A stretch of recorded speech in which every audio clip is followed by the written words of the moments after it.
Hello. Carrying on with our Lord of the Rings adventure, last time we checked out EA's first movie tie-in game with the series with The Two Towers. A year later they released Return of the King, a much larger adventure with more characters, levels, and now the game includes a co-op mode so you can take on the hordes of Mordor with a friend.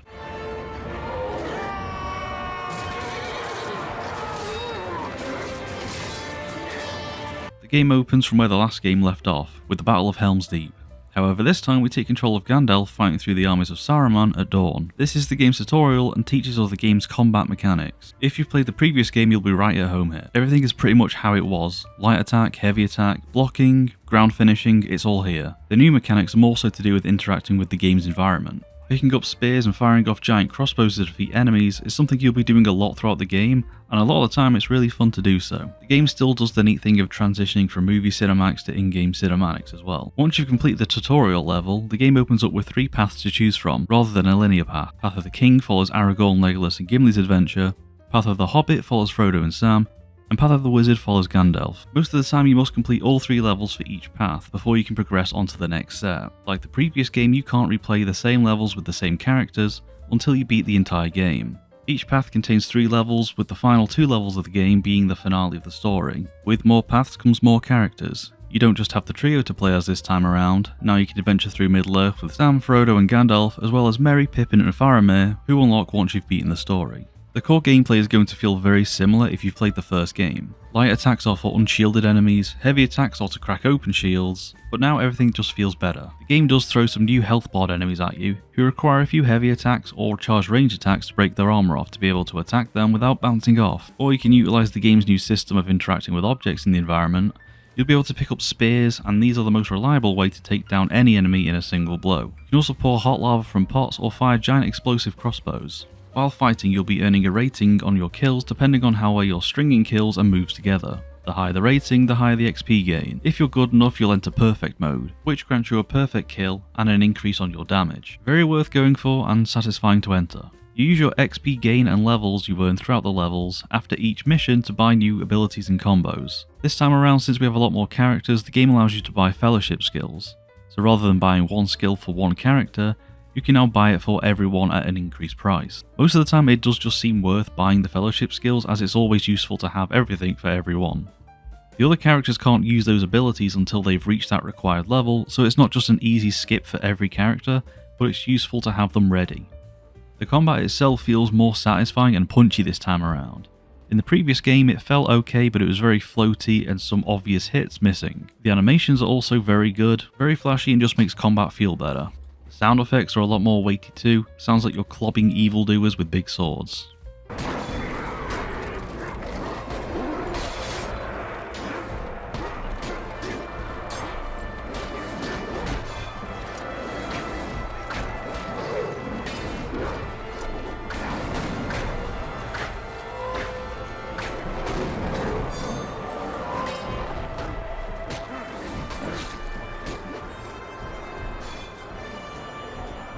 Path of the King feels like a direct sequel to Two Towers, with you just having the main trio to play as. The path begins with us venturing through the Path of the Dead, and finishing it off with a separate boss level. The Path of the Dead is my least favourite level in the game, as visually it does get quite dull, with it mostly just being cave exploring. It does have some unique visual flair to it, with these misty floor areas that ghost enemies can ooga booga you out of, and later in the level you get quite a cool view of all the ghosts floating around in the background. The area finishes off with a boss fight against the King of the Dead.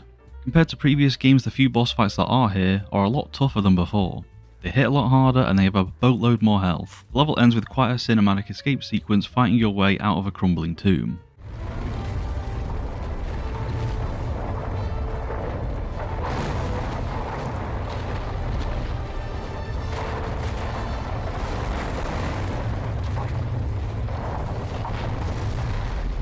The next set of levels see us fighting our way to Minas Tirith, and through the Pelennor fields. This is where the game really claims that epic feeling you'd want. You'll start your journey to Minas Tirith fighting your way through a gate owned by an orc army. Here you'll have to open the gate to proceed, so you'll have to use very explosive crossbows around the environment to blow up a segment of the wall to climb up and interact with the gate's controls. On your way you'll be fighting tons of orcs and trolls that now require a bit more than spamming heavy attack. While on the wall you do get a cool very visual of the ongoing battle at Minas Tirith, it's a very cool and epic sight. Once through the gate we are heading into the Pelennor fields for a very tough level. I failed this level more times than I want to admit. The objective here is to protect Merry and Erwin. Rather than just a few waves of orcs to protect them from, it's a ton of evil elephants and the Witch King. The level's difficulty really doesn't come from the evil elephants, it's the Witch King's random attack intervals. You have to keep running back and to from where the stranded pair are and shoot the flying beast a couple of times before returning to dealing with the few enemies and oncoming elephant. This can take a long time to do, and with the game's now stingy nature with its healing items, there's a lot of ways to fail this level. Failure in this game is a little bit more forgiving depending on where the checkpoints are. Either way though, you'll still be replaying a large portion of the level. So this does make levels feel a bit more intense when you're low on health, scrambling for health items. The level itself and most levels in the game are now a lot bigger than the previous game. Here you can and have to switch sides on the battlefield to deal with the threats coming on the left or right hand of the level. And while on a particular side of the level, you again get a very cool visual of Minas Tirith being attacked, but a lot closer up. Smoke rises from Isengard. The hour grows late, and now you stride to Isengard, seeking my coast. That is why you have come, was it not, my friend? Gandalf's first level sees us fighting through Isengard. Instead of hiding in the background, the Ents are now out in full force fighting their way through the hordes of the Uruk-hai. Gandalf himself is great fun to play as, a true power trip. Combos are flashy and make short work of the enemies that would otherwise give you trouble in the previous game. He has a shield ability which I completely forgot to use until near the end of the game. And his ranged ability is magic attacks from his staff, which sound like Star Wars blasters. He also has a charged up power move that will damage enemies within an area. Once Isengard has been flooded, we head into Minas Tirith for the remainder of Gandalf's levels, to take part in the thick of it. First level here is similar to the Helm's Deep level, with a similar objective to protect the walls from being overwhelmed. We still have ladders, and even bigger ladders to kick down now, as well as towers to destroy when they approach, which make a satisfying noise as they blow up, and the music plays up at the same time.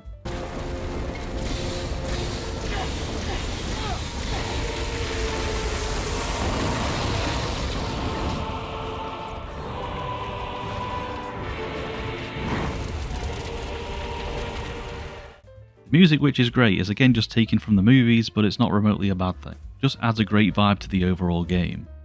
The view from the walls is also great. There's just loads of orcs, towers, and then Nazgul is ominously flying overhead. It's great, and it just gives you that epic feeling that you're part of a huge battle. Gandalf's final level is another tough one. Objective is simply to help the female clone army escape and hold off incoming waves of enemies. I don't think you can fail the objective itself, since it's just save X number of people and they infinitely respawn. But the amount of enemies, the various types, and again the stingy nature of the healing items in this game, it's just a struggle to survive. Utilising the spears laying around the environment is a huge help with the tougher enemies like the ogres and the health bod enemies, since one throw can take them down in one hit. Though it can be finicky since there's 100 enemies in the area, and you want to throw it at one guy in particular, the auto lock-on doesn't quite know what to do.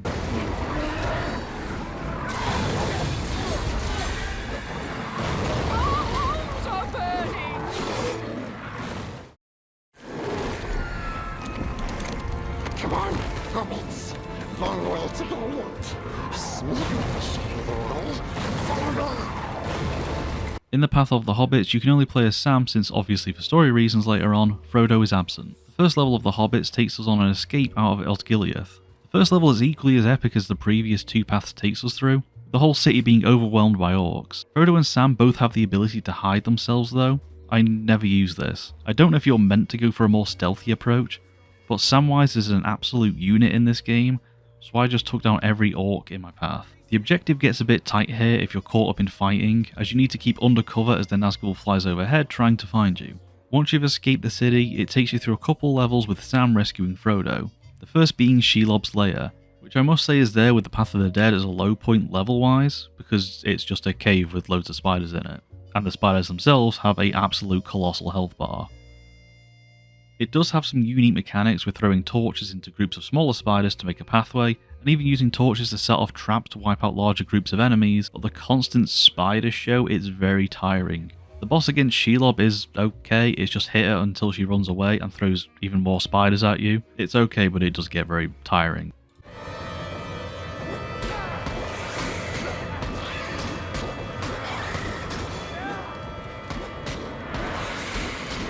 The The next level, however, is a lot more exciting. It's basically Sam John Wicking his way through the halls of Mordor to get to Frodo. There's a ton of traps here making for satisfying mass kills, and just a boatload of enemies for Sam to make his way through.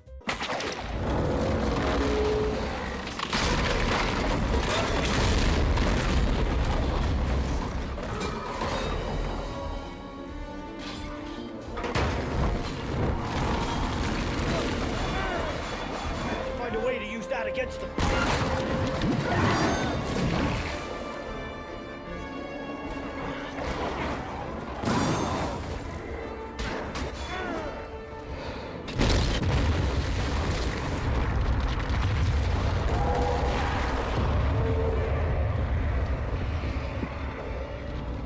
There's a boss here which requires you to throw a spear at them a few times to stun them, and then you can go wild. I always love this guy at the end scurrying away with his new shirt at the end. Once you've completed all 3 paths, you then unlock the final section. This takes you to the Black Gate for a final stand against Sauron's army, and an absolute pain in the butt level. Here your objective is simply to hold out against the waves of increasingly difficult enemies, but every so often an ally gets in trouble, so you need to head over and rescue them. Eventually you'll have up to 3 characters to protect, and they aren't very good at fighting on their own.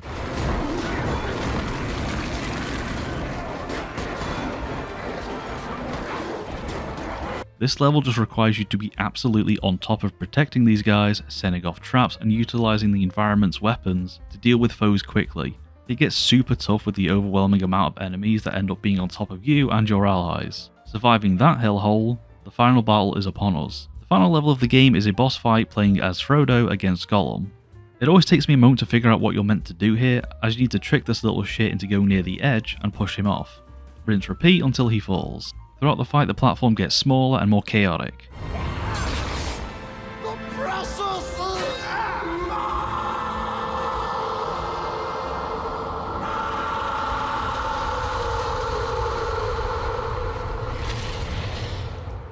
But with Gollum defeated, that is the story completed.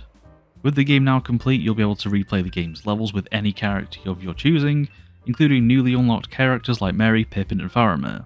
You can also view concept art and interviews from the actors from the movies. Like the previous game, there's also a wave-based mode you can fight your way through with your favourite character. Though unlike before, you don't actually unlock anything for completing this, it's just to get a 100% save file.